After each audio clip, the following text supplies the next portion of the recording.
but I've got an addition that came up over the weekend.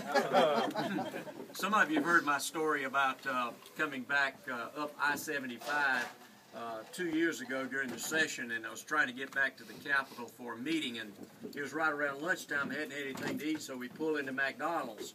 And the young lady behind the counter sees me coming, and she's smiling at me, and she says, "My governor, I am so glad that you're here." And I said, "Well, I am so impressed that you know who I am, because I'd never been in that McDonald's before in my life." And she said, "Well, yes, I keep up with that sort of thing."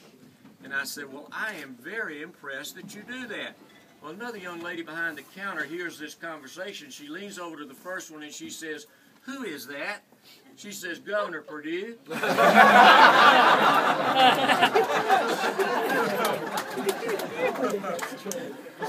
Several months later, it was almost an identical thing. I'm coming back up I-75 at lunchtime. I hadn't had anything to eat, and so we pull into a Wendy's this time.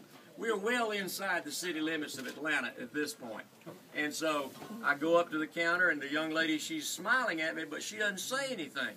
So I get my hamburger, and I go on down the line, and my security fella is behind me. He gets up to her, and she says, "I saw you looking at me. You didn't think I knew he was the mayor, did you?" But